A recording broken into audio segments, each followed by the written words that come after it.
Okay. Let's get something... Oh, good lord. Doug's big game. So, yeah. I was actually a really big fan of Doug when I was a kid, and even when they brought it back on Nicktoons channel much later on when they did that 90s midnight thing, I still enjoyed it. I still thought it was funny. I still enjoyed the music and such. The thing I never enjoyed was the Disney version of Doug. I just never got into that version of it. Oh my dear sweet lord.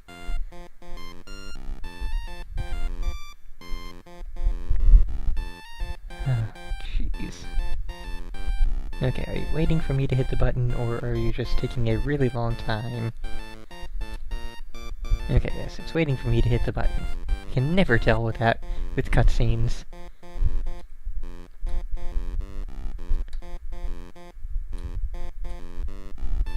Are you expecting Porkchop to talk or something?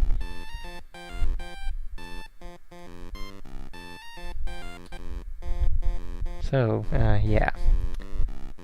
Doug's big game goes with Doug's big movie, which, again, since it was a Disney thing again, I never bothered to watch it. It's just... had no interest in Doug beyond that point. Oh, hey, it's Mr. Dink. And I'm just stealing his change lying around. Okay, we will merge with Mr. Dink and chat with him.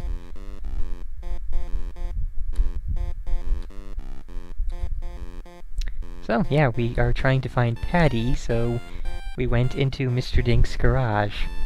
That's, intelligent move there. Okay, do we have... Okay, we have a Talk with Porkchop button.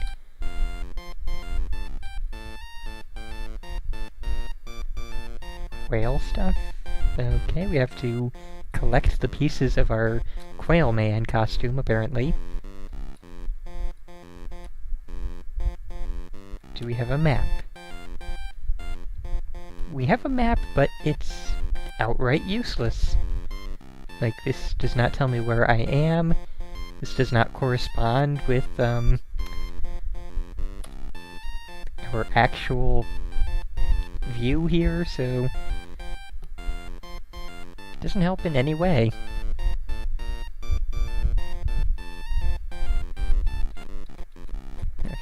Okay, I can't even leave this area. Maybe there's a designated exit. Otherwise, I'm completely trapped. I can't leave.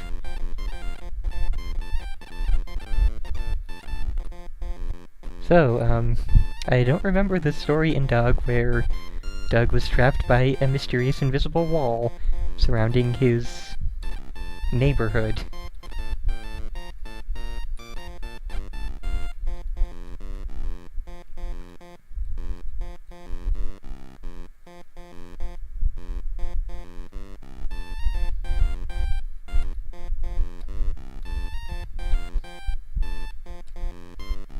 Okay, so we can call random Doug cast members?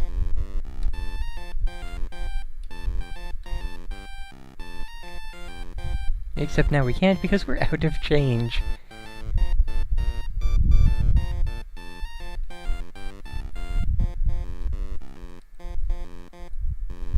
Okay, I should stop hitting the Talk with Porkchop button.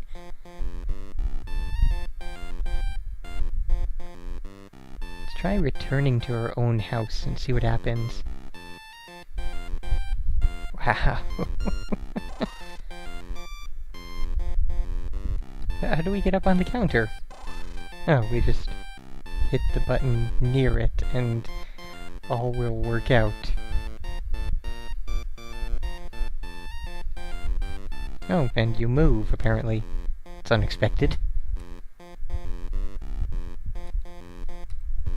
And that was totally pointless.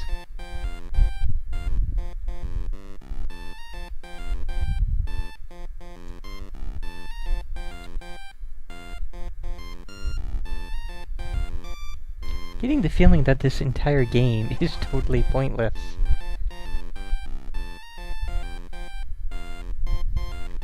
Or, you know, trying to do well in it would be.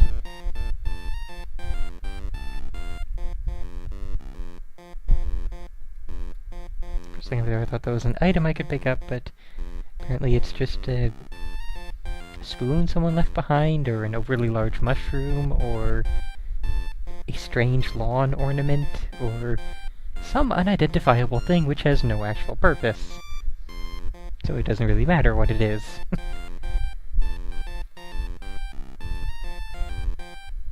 I don't seem to be able to go into any other houses.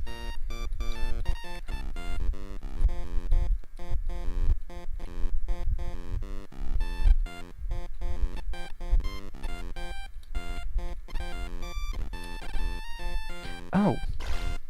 Okay, duh. Wow, that was really dumb of me. I can just go to the map and go anywhere I want. Wow, I cannot believe it took me that long to actually think of that. So now that we're here at the mall... Okay, I'm going to guess... I think that that's Roger Klotz. It's incredibly hard to gauge, though, given the tiny amount of detail. Also, I like how blinking means our eyes disappear off of our face. We just suddenly lose our eyes entirely for brief periods at a time.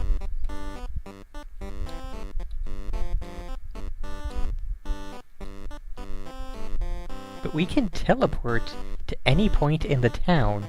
What use do we have for a limo?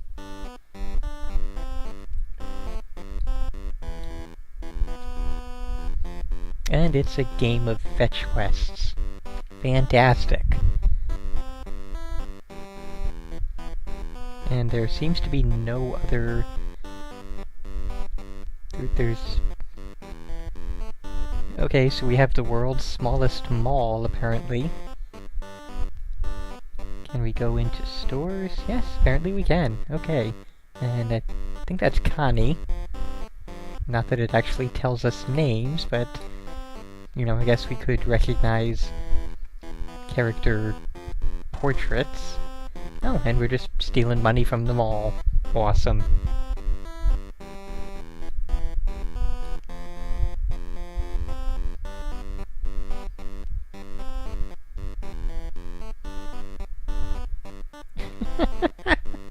Oh my god, the boxes around things that you cannot walk past. So much laziness inherent in this game.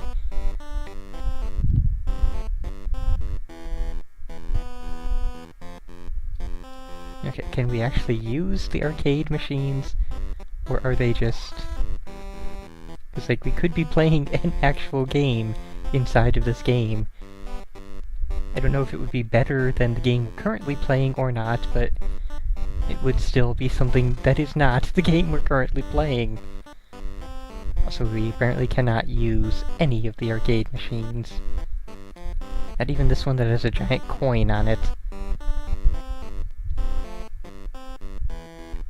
Okay, so, yeah. I'm really leaning towards...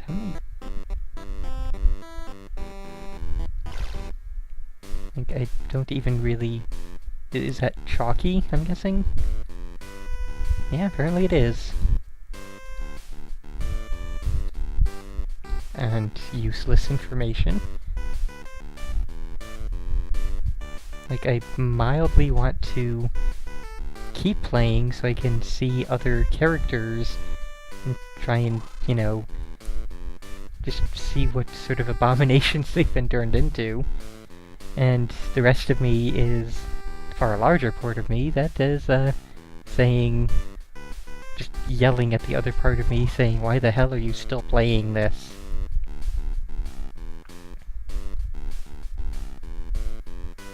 Also, why is this school looking like it's, like, hundreds of years old and decaying and collapsing?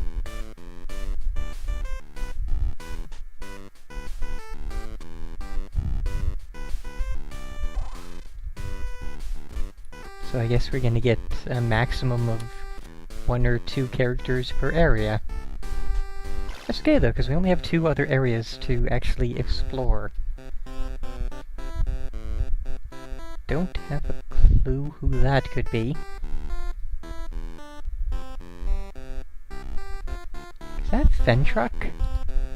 Was he a character, like, beyond that one episode? Weird. So can we actually do anything here at Mr. Swirly's?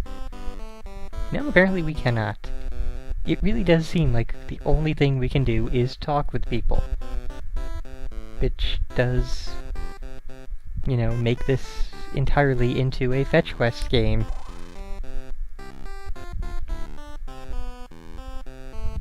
And the hedge maze? They wouldn't put a hedge maze into a game like this, would they? Apparently they would, what the hell? Although it's not much of a maze, but still.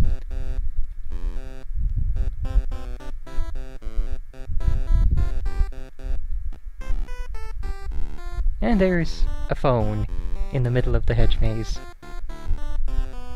Although that does remind me, I was just reading a news story recently about the number of people who were in the world's largest corn maze, and they were calling 911 when it was getting dark and they were lost and unable to find their way out. And the guy who runs it is saying that it happens at least once or twice per weekend, you know, as people travel in to see the world's largest corn maze, and then 4 or 5 hours later, they're lost, it's dark, they're tired, they're hungry, and they're still stuck in a corn maze, so they call 911. It's somewhat understandable, you know, they wish to be rescued and removed from the maze as soon as possible, so they call emergency services, but it's really not the kind of thing 911 is supposed to be for, and, you know, you'd think that in this day and age they would have their own hotline set up, and, you know, wow, or hedge maze, wow. You know, maybe have a guy with a cell phone who, you know, they give the number out to everybody that goes into the maze so that they have a designated person to call for help should the need arise, or even text him or something. We have ways of communicating in this day and age that will alleviate this kind of problem. Anyways, total side tangent, wow.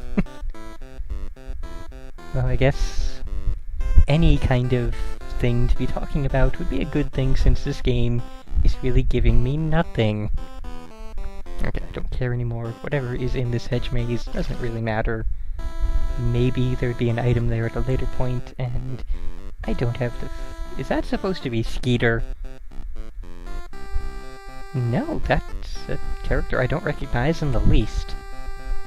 I guess that would be a new character for the Disney series.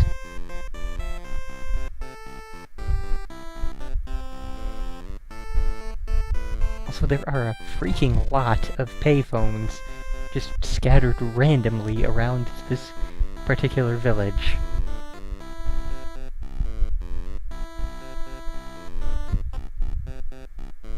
Oh hey, it's one of those twins whose names I don't remember.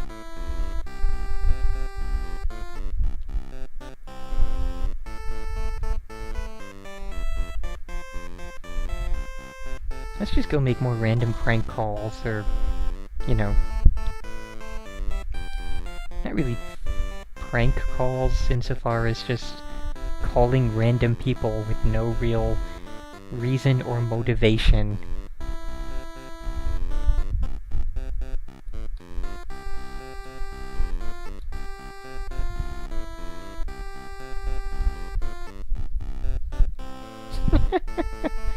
Wow.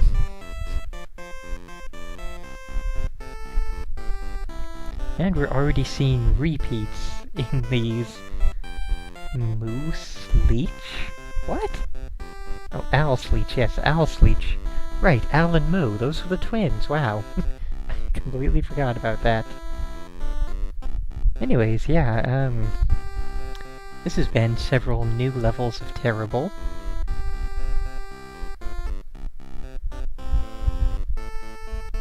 Well, it's nice that they did at least include the beats. That was probably one of the better parts of the show, and their songs are still legit awesome.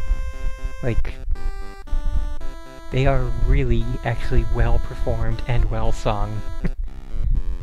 So it is nice to at least end on a kind of nice note that they did at least include a reference to them. But yeah, this has been Doug's Big Game. I was expecting very bad things, and it managed to be worse than my expectations. So I guess it gets kudos for that.